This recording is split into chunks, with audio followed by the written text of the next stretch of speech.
अभी हम भरमौर से आ रहे थे और भरमौर से आते हुए एक जगह पर लाड़ू से आगे और सिमटा से पीछे एक्सीडेंट हुआ था। दो गाड़ियों का, एक स्कॉर्पियो थी और एक दूसरी कोई गाड़ी थी।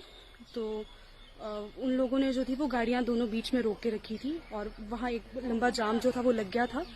और मेरी मम्मी जो हैं वो सिमटा में हमारा वेट कर रही थी। वो सिमटा एक शादी में आई थी और उनकी जो तबीयत है वो थोड़ी ख़राब हो गई थी, तो हम उनको हॉस्पिटल ले जाने वाले थे।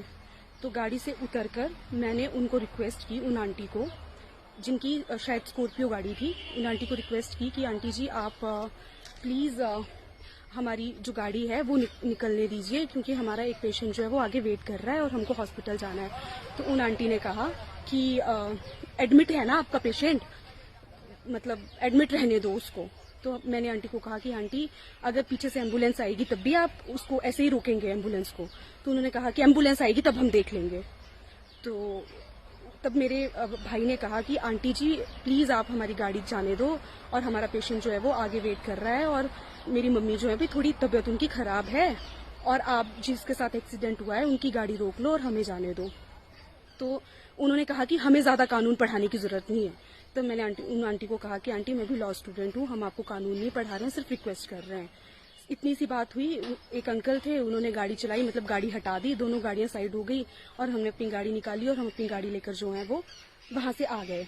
हम अभी उस स्पॉट से में भी 2-3-4 किलोमीटर ही आगे पहुंचे थे और वहां पे एक पुलिस वालों की गाड़ी आई। हमारे आगे न्यू प्रेम बस चली हुई थी। न्यू प्रेम बस को उन्होंने पहले रोका, उसको साइड किया और फिर हमारी गाड़ी रोकी और हमारे डॉक्यूमेंट्स जो हैं वो ले लिए और हमें कहा कि आप सिमटा पुलिस चौकी पर जाकर हमारा वेट करो, हम आपकी जिन्होंने कंप्लेंट की है उस पार्टी को लेकर आते हैं और उससे पहले आप कहीं नहीं जा सकते। और हमारी गाड़ी के डॉक्यूमेंट्स जो हैं वो रख लिए।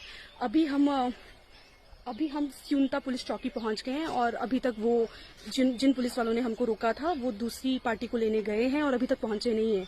और मेरी मम्मी जो है अभी भी यहीं सिमटा, मतलब 50 मीटर की दूरी पे हमारा वेट कर रही है बस स्टैंड पे कि हम आएंगे और उनको हॉस्पिटल लेकर जाएंगे।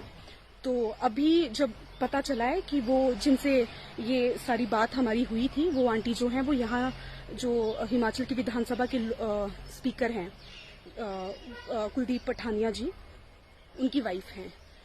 तो तब तो बहुत ही ज्यादा मतलब ये प्रश्न उठता है कि आम जनता जो इतनी सफर कर रही है और आप आम जनता के रखवाले हैं, आपके पति जो है वो आम जनता के रखवाले हैं, उनकी सेफ्टी जो है वो आप उसको सुनिश्चित करने का काम आप देखते हैं। आप प्रशासन जो है वो सही से काम कर रहा है नहीं कर रहा है, लॉ एंड ऑर्डर सही से चल रहा है नहीं चल रहा है, उस पर भी निगरानी रखते हैं और ऐसे में आप ही आम जनता को परेशान होते हुए देख भी रहे हैं और करवा भी रहे हैं।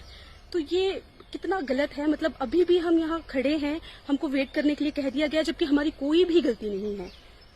गाड़ी का एक्सीडेंट किसी और गाड़ी के साथ हुआ है, वो वहां पे ऑलरेडी रुके हुए हैं। अभी मुझे पता है कि वहां कितना टाइम लगने वाला है। मतलब हम यहाँ पे अभी, मतलब हमारा पेशेंट बीमार है, हमको उसको हॉस्पिटल लेकर जाना है और ये चाहते हैं कि हम यहाँ अभी भी रुके रहें।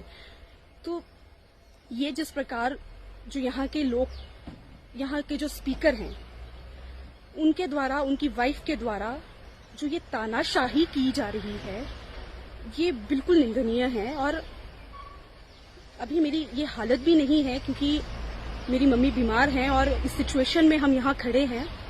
तो मैं सिर्फ यही कहूंगी कि आप लोकतंत्र बचाने की बात करती है ये सरकार, जिस पार्टी से आप बिलोंग करते हैं। आप कहते हैं लोकतंत्र खतरे में है और आज मुझे विश्वास हो गया है कि लोकतंत्र सच में खतरे में है। ये जिस प्रकार आप अपनी पावर का, अपने पति की पावर का गलत यूज करना और रास्ते में चलते हुए लोगों को इस प्रकार तंग करवाना जो है ये बिल्कुल गलत बात है। और मैं मानती हूँ कि ये हमारी जनता जो है वो आपको इसलिए वोट देती है, आपको इसलिए सत्ता में लाती है, इसलिए आपको पावर देती है ताकि आप उनकी आवाज उठाएं, बल्कि आप उनकी आवाज दबाएं ना।